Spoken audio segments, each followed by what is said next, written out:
नमस्कार दोस्तों, स्वागत है आप लोगों का हमारा चैनल में। आज महत्वपूर्ण बात होने वाली है और आज हम लोग तय करेंगे कि आगे हम लोग को क्या करना है। एक तरफ कट ऑफ लिस्ट जारी हो गया, जिस कट ऑफ लिस्ट में देखे होंगे कि लगातार बहुत सारे ऐसे बच्चे हैं जिनकी कट ऑफ लिस्ट में आ जा रही है मार्क्स। उनका भी मैसेज आया और कहे कि भैया ऐसा कीजिए ना कि देखिए ना, ये जो कट ऑफ लिस्ट है इसमें मेरी मार्क्स आ जा रही है और उसमें हम मतलब एलिजिबल नहीं हुआ, हमारा रिजल्ट सीट में नाम नहीं आया। बहुत लोगों के साथ ऐसा हुआ, बहुत मैसेज भी आया मेरे पास कि आगे हम लोग का क्या प्लान होना चाहिए और कैसे हम लोग इस रिजल्ट लिस्ट में आए। तो ये बहुत बड़ी समस्या थी। तो आपके साथ ही नहीं है, बिहार के बहुत लोगों के साथ है। और कल तो एक मुन्ना भाई आप देखें ही कि बेचारे, उनको मुन्ना भाई नहीं कहेंगे, बड़े भाई कहेंगे। मुन्ना भाई उन लोग हैं जो रिजल्ट पास कर दिए। एक कैंडिडेट ऐसा था ना कि जो 6 to 8 में पास था, और 6 to 8 में पास होने के बाद देखिए प्रॉब्लम कहां क्रिएट हुआ। 6 to 8 में पास है और STET 11-12 का उसका जॉब मिल गया। 11-12 प्रोफेसर में जॉब मिल गया। आपके सामने फ्लैश चल रहा है, देखिए। मतलब ये बहाली, हमको ये नहीं लगता है ना कि इतनी बड़ी धांधली हो सकती थी इस बहाली में। और आपको पता है कि झारखंड के अंदर मतलब एक बार नियमावली में चेंजिंग हुआ था प्रोफेसर बहाली में, तो सारी बहाली को निरस्त कर दिया गया था। क्योंकि जब भी नियमावली निकलता है तो उस नियमावली में किसी भी प्रकार का संशोधन नहीं किया जाता है। किसी भी प्रकार का संशोधन नहीं किया जाता। आप मतलब किसी भी प्रकार का संशोधन कर ही नहीं सकते हैं।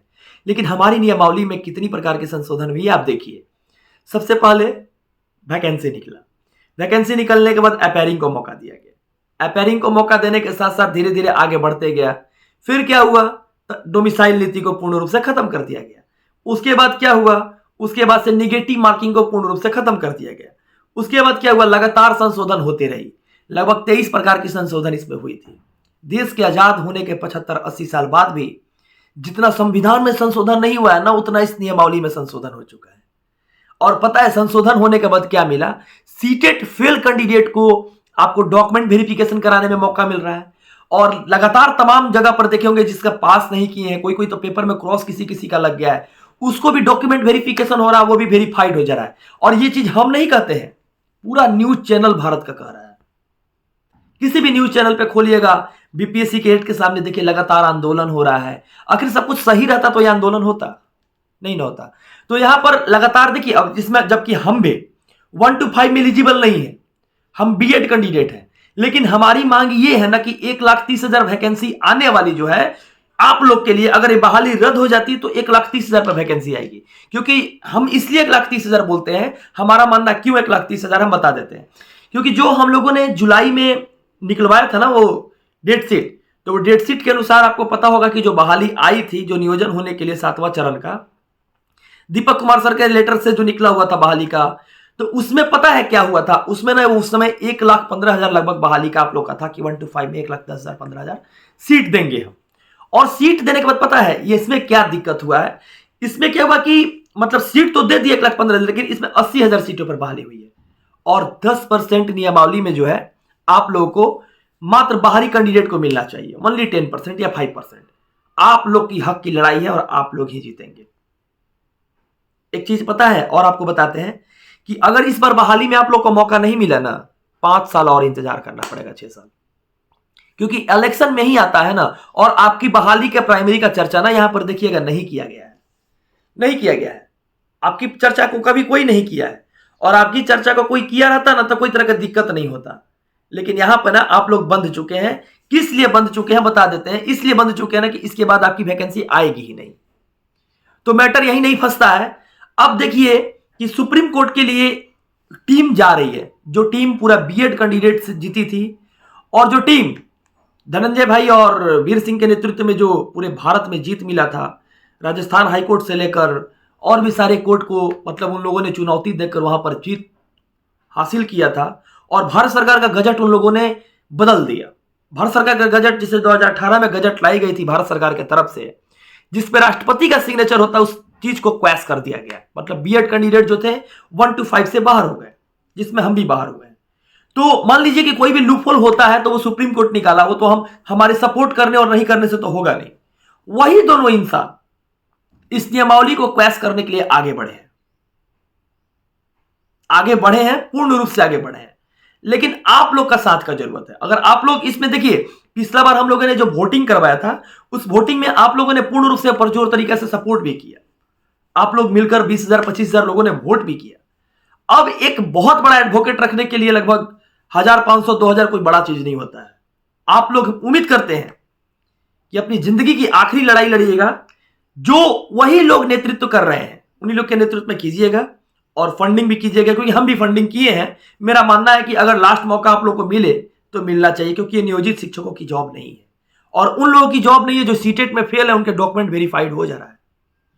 ये जॉब आप लोगों की है, क्योंकि 4 साल से आप लोगों ने मेहनत किया है। स्कैन कोड आपके सामने चल रहा है, स्क्रीनशॉट ले सकते हैं इसका, और स्क्रीनशॉट लेने के बाद आपको कम्युनिटी बॉक्स में भी स्कैन कोड मिल जाएगा। आप लोग वहां से फंडिंग कीजिए, क्योंकि देखिए 30 तारीख तक अगर फाइल हो जाएगा तो इसका जो जजमेंट है, इसके लिए जो जजमेंट आएगा, आपके कोई भी जितने सारा 1 से लेकर 12 तक जितने सारे वैकेंसी में आपका जो रिजल्ट आया है, आप देखे होंगे कि उसके नीचे लिखा हुआ है कि सुप्रीम कोर्ट के फैसला के अधीन यह बहाली है। आप लोग देख लीजिए, इसलिए लास्ट अटेम्प्ट है, आप लोग आजमा लीजिए और आजमाने के साथ साथ आप लोग भी कोशिश कीजिए कि फंडिंग हो, ताकि बड़े से बड़े एडवोकेट रखा जाए और आप लोग की इसमें जीत मिले। तो उम्मीद करते हैं कि आप लोग भी साथ हमारे बढ़ चढ़ कर हिस्सा दीजिएगा।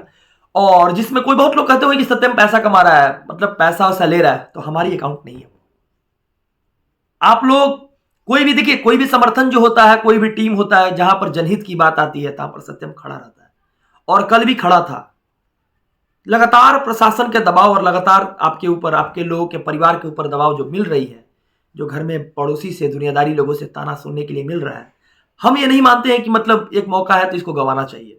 आप लोग बढ़ चढ़कर हिस्सा लीजिएगा और बढ़ चढ़कर आप लोग साथ दीजिएगा, और साथ देने के साथ साथ आप लोगों का एक बहुत बड़ा प्यार जब तक नहीं मिलेगा ना, तब तक ये बहाली क्वेस नहीं होगा।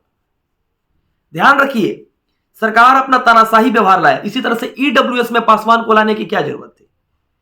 जब जनरल कैंडिडेट में वो फाइट करके नंबर लाते हैं, तो ईडब्ल्यूएस में पासवान को, ओबीसी वर्ग को, ओबीसी में बीसी 1 वर्ग को, मान लीजिए ईबीसी वर्ग को, और एससी एसटी वर्ग को भी ईडब्ल्यूएस में ला दिया गया है।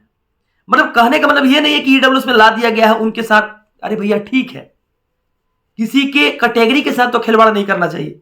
जैसे मान लीजिए कि 6 चरण में भी देखे होंगे, अनुसूचित जाति जनजाति का जो सीट बचा हुआ था 50,000, अगर उस पर बहाली करा देते तो टोटल लोगों का बहाली हो जाता, उसी समय हो जाता, और किसी को जरूरत ही नहीं पड़ता कि मतलब चलो ठीक है कैटेगरी के अनुसार हम लोग हैं, तो हम लोग कैटेगरी के अनुसार मतलब जॉब करेंगे और बच्चे को कैटेगरी के अनुसार पढ़ाएंगे। यानी हम जात में मान लीजिए ब्राह्मण है, तो ब्राह्मण है तो हम मतलब बच्चे को कुछ अलग पढ़ा देंगे, और आप जाति में ओबीसी में आते हो तो आप कुछ अलग पढ़ा दीजिएगा। मैटर जातिवाद नहीं है, क्योंकि शिक्षा के अधिकार अधिनियम कहता है कि समावेशी शिक्षा के तहत ना शिक्षा में कोई जात होती है ना कोई पात होती है, डिस्क्रिमिनेशन नहीं होता है, जेंडर वाइज नहीं होता है। तो हम लोगों में एक शिक्षा व शिक्षण वाला गुण है, शिक्षण कला है, तो हम लोग को ऐसे सोचना चाहिए। आगे आप लोग जो भी हैं, हम उम्मीद करेंगे कि सब कोई मिलकर काम करेंगे अब धीरे धीरे, और लगातार चैनल के साथ बने रहेंगे अपडेट के साथ, क्योंकि सोचे हैं कि पटना से लेकर दिल्ली तक हम भी साथ रहेंगे और बैक सपोर्ट में आप लोग का साथ देंगे, और आप लोग ही बहाली को लाए हैं और आप लोग ही बहाली को क्वेश्चन कराइएगा या क्या कराइएगा, ये आपके ऊपर डिपेंड है। चैनल के साथ जो नए लोग बने हुए हैं, अवश्य चैनल को सब्सक्राइब कीजिए, क्योंकि 4 साल आपको दिए हैं, 4 सेकंड हमको दे दीजिए। धन्यवाद, जय हिंद।